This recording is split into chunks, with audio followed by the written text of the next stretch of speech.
Em uma semana marcada pela forte volatilidade em praticamente todos os ativos no mundo, debatendo principalmente as tarifas comerciais nos Estados Unidos, estamos aqui para começar o nosso radar da semana e discutir duas grandes classes de ativos que tiveram grande performance nesse começo do ano.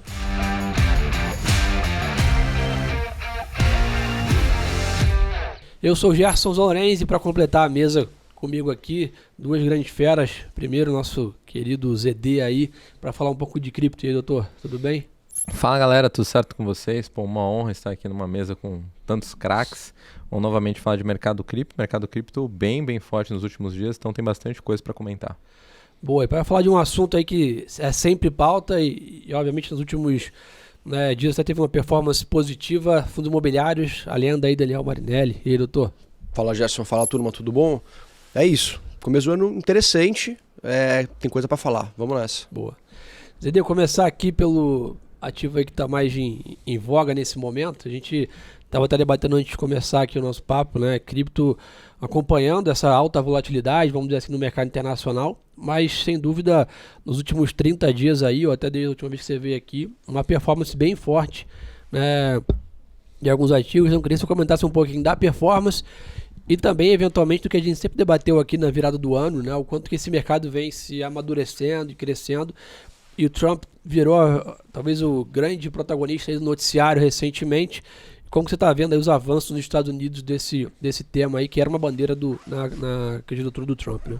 Eu acho que a gente tem dois momentos principais quando a gente pensa em cripto, aí, pelo menos nesses últimos 6 meses, né? A gente tem o pré-inauguration day, né, que foi quando o Trump tomou a posse lá nos Estados Unidos, e o pós, né? Quando a gente teve ali o Trump tomando posse, acho que o mercado cripto marcou ali que a gente chama de um topo local, digamos assim, né? Porque acho que chegou ali também um pouco meio que no limite de expectativa no curto prazo. Agora tudo bem, a gente já teve um movimento de alta muito forte, com o Bitcoin praticamente dobrando de valor Sim, num curto período de tempo. Vamos sentar um pouco para ver e efetivamente ver o que o Trump vai realizar nesses primeiros 90 dias. Quando a gente coloca isso em perspectiva, né, e pensando muito mais nessa virada do ano, a gente vê que basicamente tudo que ele prometeu ao longo, né, do período de candidatura, absolutamente tudo ele está fazendo para o mercado cripto lá nos Estados Unidos. Então a gente tem um avanço muito grande quando a gente pensa em termos no cenário regulatório. Então, por essa perspectiva, talvez não exista um momento do tempo em que o mercado poderia estar mais otimista quando a gente pensa em desenvolvimento estrutural para o mercado como um todo. O grande ponto que você comentou, né? Acho que nos últimos pelo menos 2, 3 meses aí, o mercado com uma incerteza muito grande em relação a toda essa política de guerra comercial e toda essa política tarifária do Donald Trump, né? Quando a gente teve ali o Liberation Day, também o mercado como um todo, né, sofreu bastante, a gente viu o cripto também sofrendo, mas assim como a gente teve em outros movimentos do tempo, a gente até soltou um relatório bem interessante recentemente sobre isso nas nossas plataformas, né, explicando um pouco como o Bitcoin, cripto como um todo, se saem nesses momentos que a gente tem uma tensão um pouco maior, nesses momentos de crise. Quando a gente pensa esses últimos movimentos que a gente teve ao longo dos últimos 5, 6 anos, a gente pode colocar Covid Crash, a gente pode colocar o índice do Japão também. Cripto sofre, sim, no momento inicial, mas logo em seguida acaba sendo a classe de ativos que se recupera mais rápido, especialmente o Bitcoin. E ainda mais dentro desse cenário, que a gente tem toda essa incerteza com guerra tarifária e também acho que até um pouco de incerteza, talvez, aí a manutenção efetivamente da independência do Banco Central dos Estados Unidos, a gente vê uma nova narrativa crescendo novamente em torno do Bitcoin, saindo um pouco mais dessa perspectiva, dessa caixinha de ativo de risco efetivamente, indo muito mais ali para uma linha de reserva de valor. E até por isso a gente está vendo esse descolamento do Bitcoin com equities aí, pelo menos nessas duas últimas semanas, muito forte, inclusive, né, até um ponto que a gente estava discutindo aqui antes, o Bitcoin marcou máxima em relação aos índices dos Estados Unidos, né? Então um movimento bem forte, bem interessante, e acho que a gente vai ter bastante tempo para comentar isso aqui também. Boa. E Dani, trazendo você para a mesa aqui, acho que a gente está talvez... acho que pós-pandemia, eu acho que talvez é o momento de maior volatilidade que eu tenho acompanhado, né, do mercado. A gente viu o diesel de VIX subindo 60% num dia. A gente tem brincado que a Bolsa Americana está com aval de emergente, né, e etc. Mas quando a gente olha aqui de fevereiro para cá, talvez, né, o IFIX teve uma alta bem significante. Eu acho que a gente conseguiu beber um pouco aí dessa melhora de emergente no geral. Março foi um mês muito bom para a Bolsa, o IFIX também caminhou. Como é que está a sua visão aí dos principais motivos dessa alta?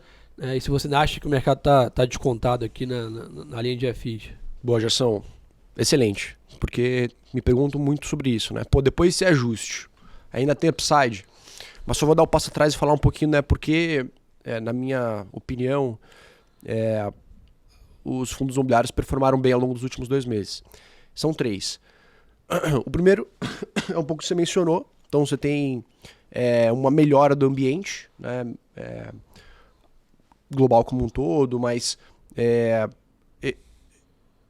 para fundo imobiliário eu acho que você tem não só, que é o ponto 1, a questão da melhora do cenário como um todo, mas 2 pontos que ajudaram aqui na melhora, que foi o seguinte. O primeiro deles é a comparação com outras classes de ativo que também tem sua volatilidade. Então, quando se a gente for lembrar, em janeiro o fundo imobiliário caiu algo perto de 4%, 3%. Sim.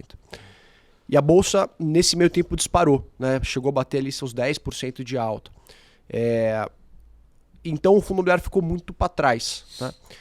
E esse desconto que a gente tinha ali em janeiro chamou muita atenção dos investidores. Não só investidores pessoa física, mas também investidores mais institucionais. Então, quem tinha dinheiro naquele momento, né, fundos de fundos, por exemplo, que são os institucionais do mercado, que tinha dinheiro naquele momento, conseguiu fazer boas compras. E é o que aconteceu, né? Porque você tinha naquele momento níveis de desconto muito próximo de períodos de recessão que a gente passou no passado, como a questão da Dilma lá em 2015, níveis de dividendo muito acima também do que a gente viu historicamente ao longo dos últimos 10 anos. Então todos os fundos, qualquer métrica de valuation que você pegava, Gerson, você via muito desconto, bem acima da média dos últimos anos, né? Muito desaforo no preço que a gente fala. Muito desaforo, muito. Então esse é o segundo ponto. E o terceiro ponto, na minha opinião, é uma questão mais da classe de ativo que tem surfado bem toda a dinâmica de reforma tributária que a gente tem passado ao longo dos últimos meses, né? São 2. A primeira delas é a reforma tributária do consumo, né? Que foi sancionada parcialmente no início do ano. Você teve nesse início, né, inclusive nessa sanção, um risco à classe de fundo imobiliário, porque foi vetado ali pelo presidente a isenção, que já estava combinada dentro do texto inicial, mas esse negócio caiu. Sim. E a gente ficou com muito medo de que, será que vão tributar o veículo fundo imobiliário? Né?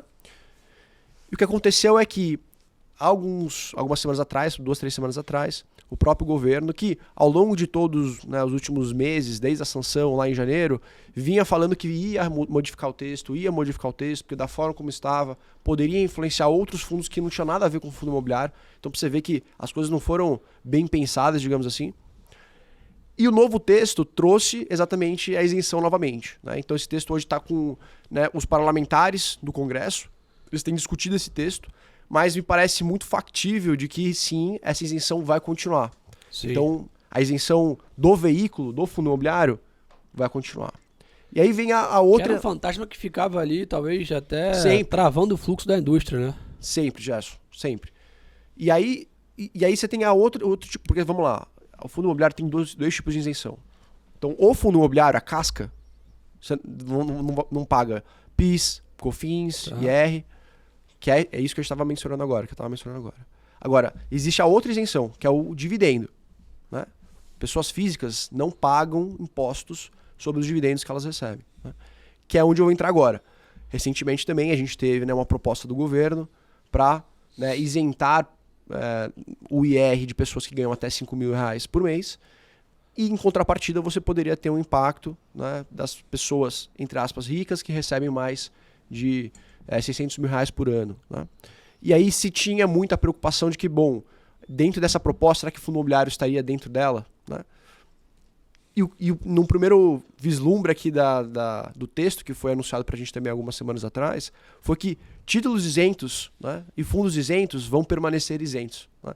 Então é muito bom isso. Tanto a questão da isenção do veículo deve permanecer com esse texto hoje sendo discutido no Congresso, assim como a discussão de um potencial impacto na distribuição de dividendo via algum imposto também não deve acontecer.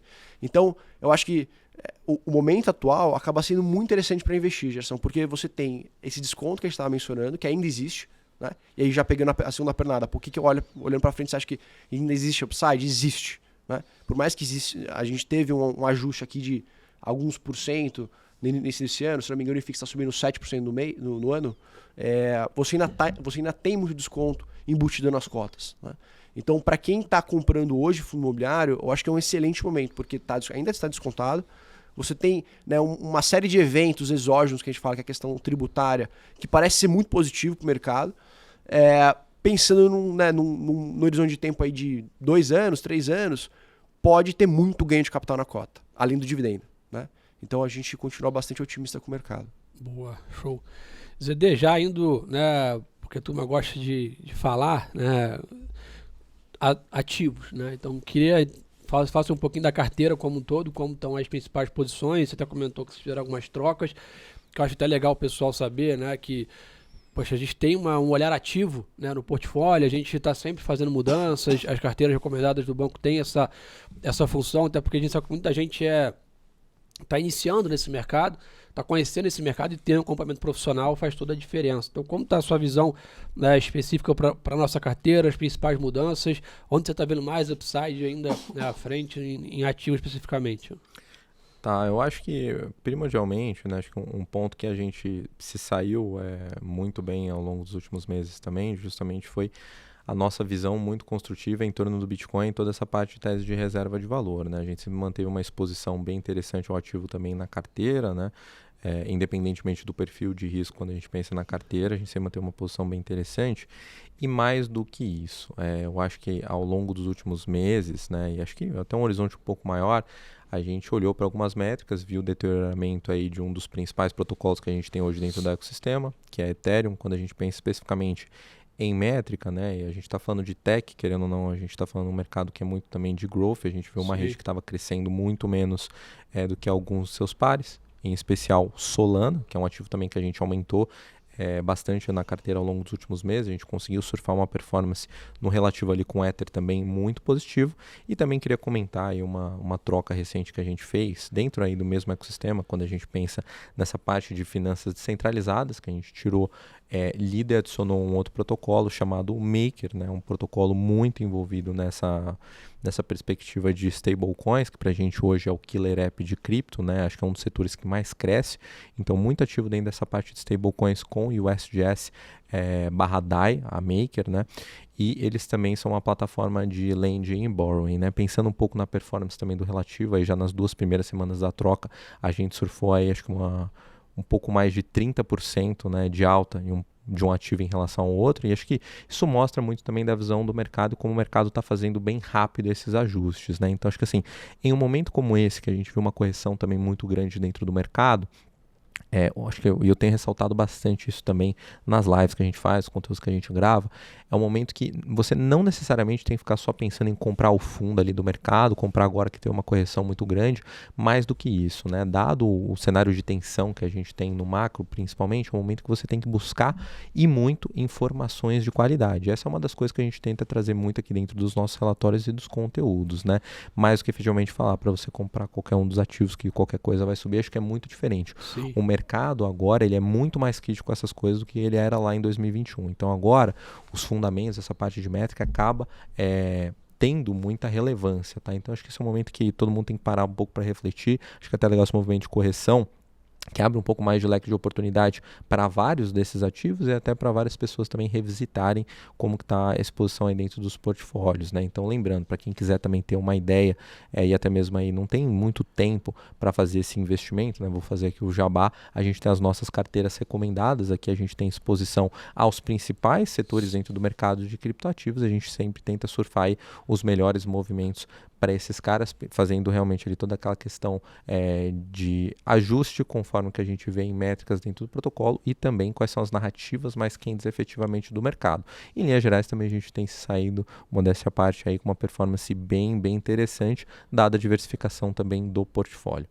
Eu acho que inclusive a gente tem, né, dentro do BTG o serviço de carteira automatizada, né? Então você consegue acompanhar essas mudanças que a turma toda faz sem ter que, estava viajando, Então, poxa, não consegui, né, não vi, não Esse é um percebi. ponto- Então, poxa, acho que isso aí é primordial e essas trocas no longo prazo fazem total diferença no retorno. Né? É muito importante, acho que principalmente porque a gente está falando de um mercado muito dinâmico, né? E um mercado que tem atualizações constantes, e não é efetivamente todo mundo que consegue ficar debruçado em cima do mercado que é 24/7, 365 dias no ano, sempre, né? Então, se você não consegue ter esse tempo, não consegue fazer essas análises, a gente tem efetivamente essas carteiras automatizadas aí que realmente buscam te dar exposição aos protocolos que, na nossa concepção, tem um maior potencial aí para o longo prazo. Se alguma coisa acaba se descolando um pouco da realidade, a gente vê alguma mudança um pouco mais substancial no cenário, a gente faz essas trocas, como por exemplo a de Lido para Maker, que está trazendo um resultado bem legal aí para os investidores. Boa.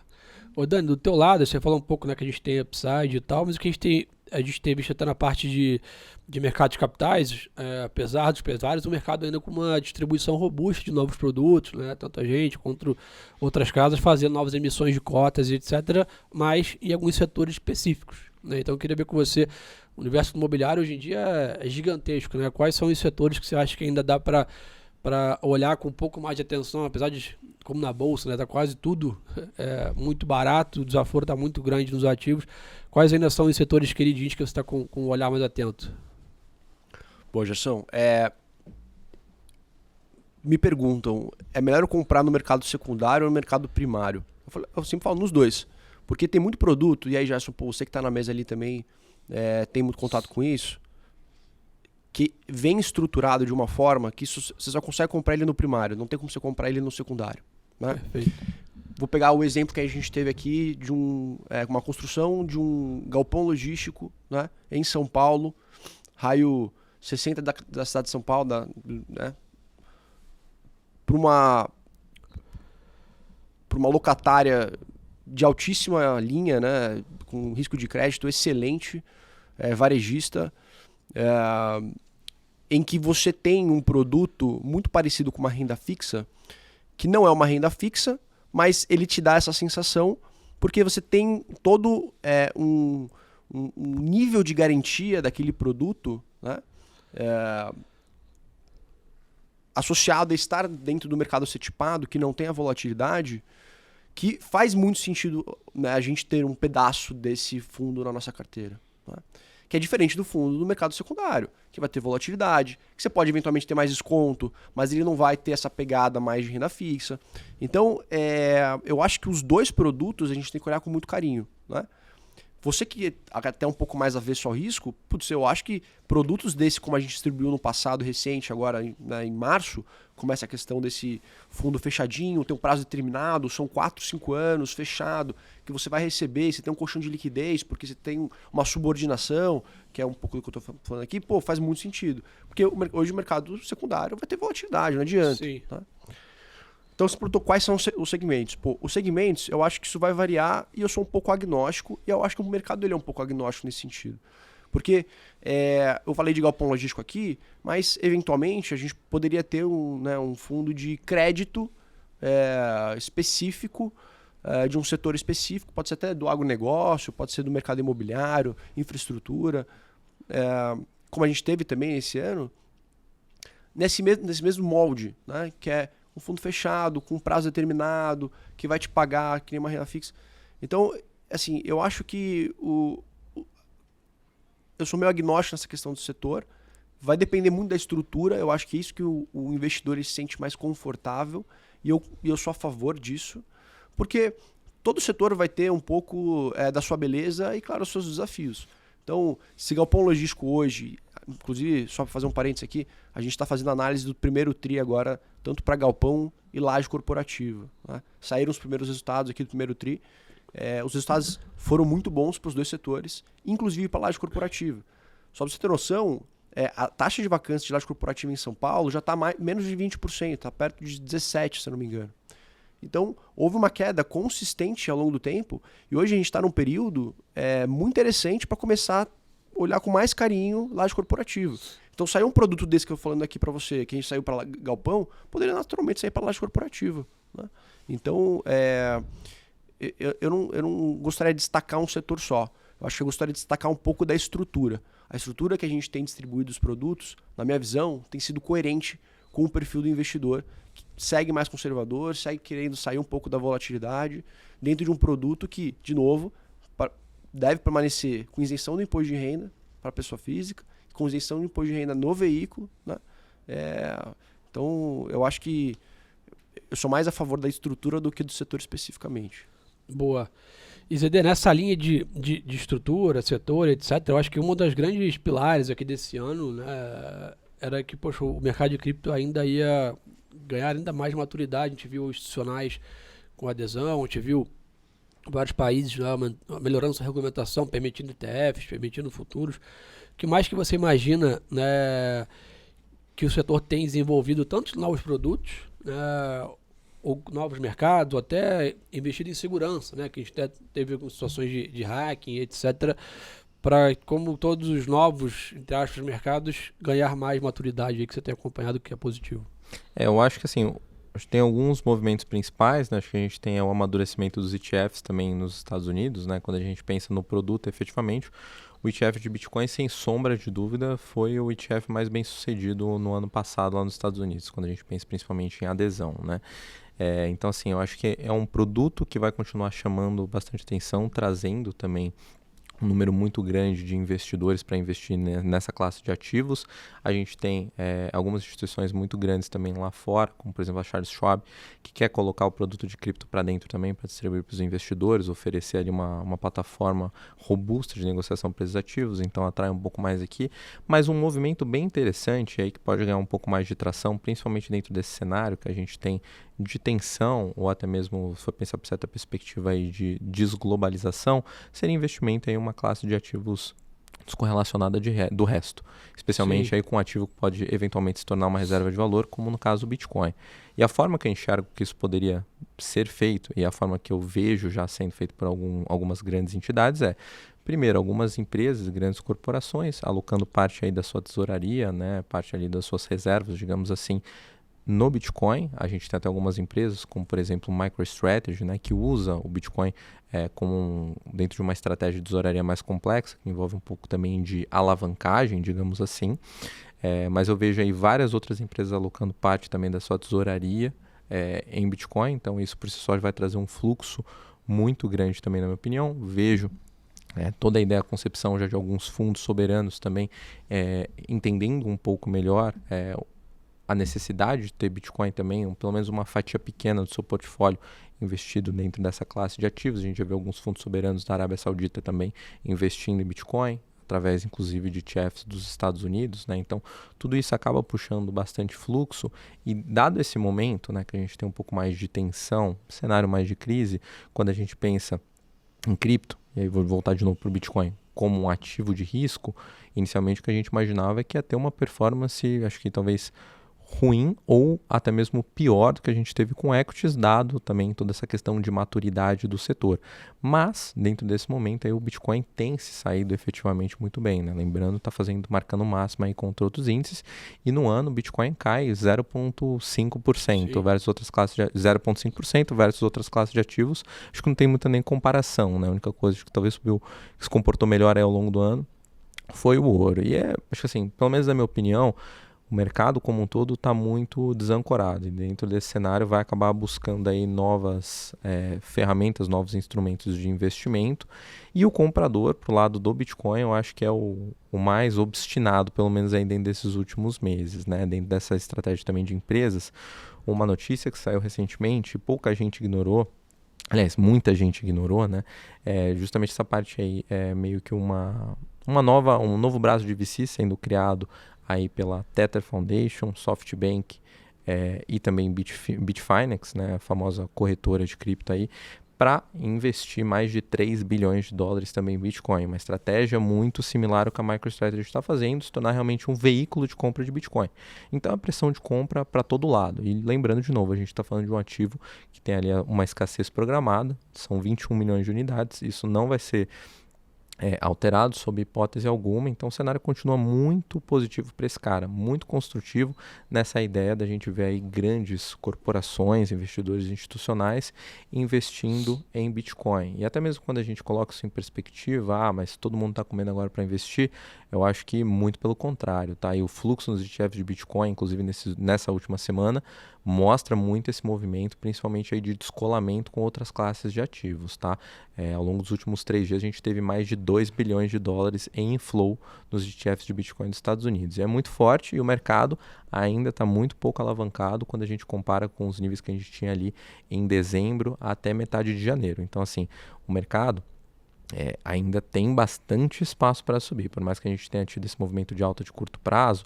Caso algumas coisas se consolidem, a gente comece a ver mais headlines de investidores institucionais entrando, fundos soberanos também alocando parte do portfólio em cripto, acho que a gente continua tendo um cenário muito, mas muito otimista mesmo para 2025. E aí o all-time high que a gente já teve marcado ali no mês de janeiro, o Bitcoin próximo de 110 mil dólares, acho que pode ficar bem próximo aí. Boa.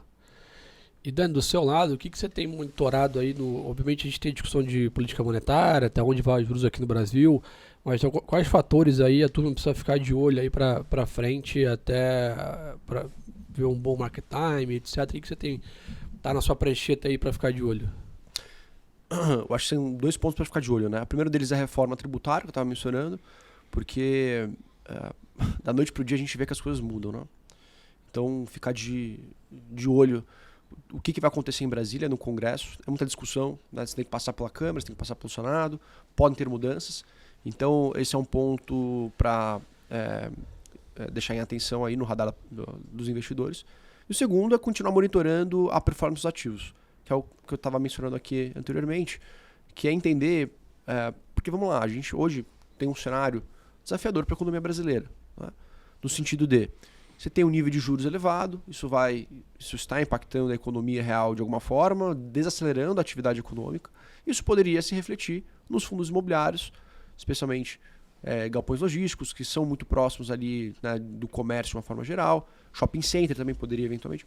Então a gente tem que tomar um certo cuidado nesse sentido, de entender o que vai acontecer com os indicadores operacionais desses fundos. Shopping center hoje está performando bem, mas e daqui a um ano, né? Então é o que a gente faz. Inclusive, os relatórios que a gente faz, a gente transmite um pouco nossa sensibilidade, a nossa análise do que está acontecendo hoje, qual que é a nossa visão para frente. E hoje eu posso te dizer com segurança, Gerson, que os setores têm performado bem e a gente acredita que, por mais que tenha esse desafio aqui da economia em 2025, a gente acredita que os bons fundos, né, com bons ativos, vão continuar performando bem, né? Então, mas assim, são os 2 pontos que eu destacaria aqui para você, investidor, botar no radar, né? Tanto a reforma tributária, porque vai mexer diretamente aqui com o dividendo que cai na conta dele, e a questão operacional aqui dos fundos, né? Os indicadores operacionais, que de uma certa forma também impacta o bolso do investidor, porque os dividendos vêm da receita ali que sai gerada do fundo.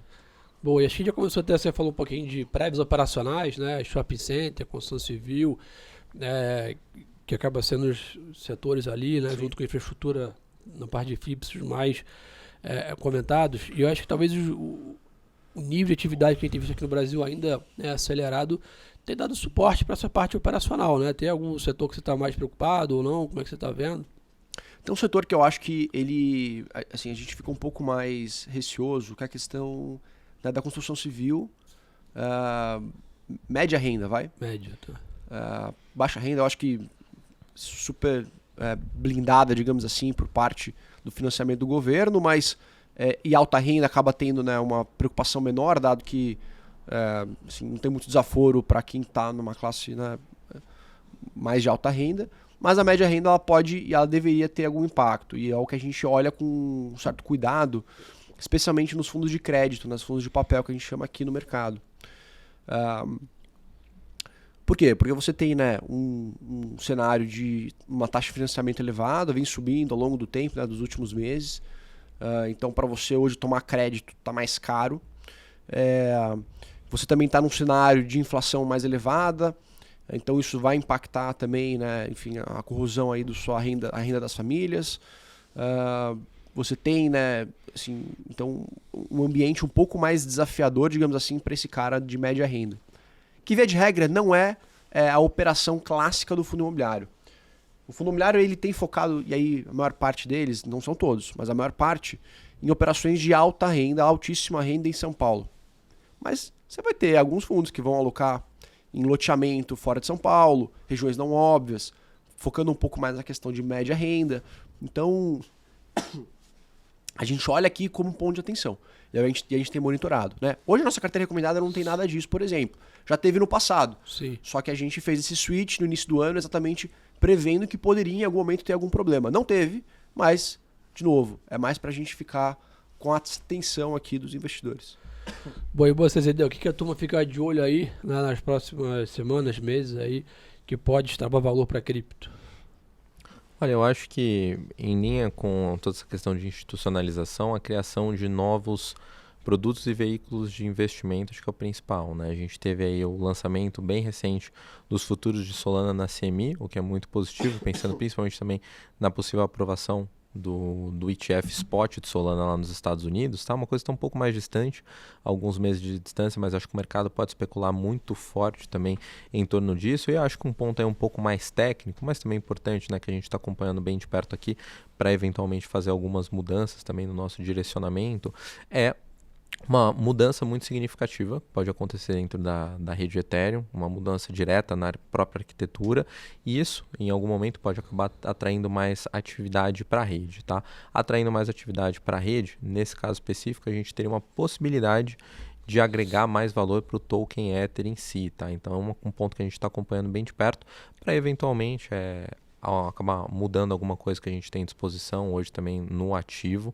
dentro das nossas carteiras, mas é um ponto que acho que o mercado como um todo deveria observar bem de perto, tá? Acho que é muito ao contrário do que grandes casas aí do mercado falam, né? Todo mundo tenta cravar o que seria ali essa out-season, um momento ali meio que em que todas as altcoins vão performar muito bem, que todo mundo vai ter grandes oportunidades aí com praticamente todo e qualquer outro ativo. A gente não acredita muito que isso efetivamente vai acontecer. De novo, a gente está muito mais na linha que o mercado é muito mais seletivo, principalmente dentro desse momento em que a gente não tem uma liquidez exagerada dentro do mercado como um todo, né? O dinheiro ainda não está bem longe ainda de estar pegando fogo na carteira, dentro do bolso do investidor, né?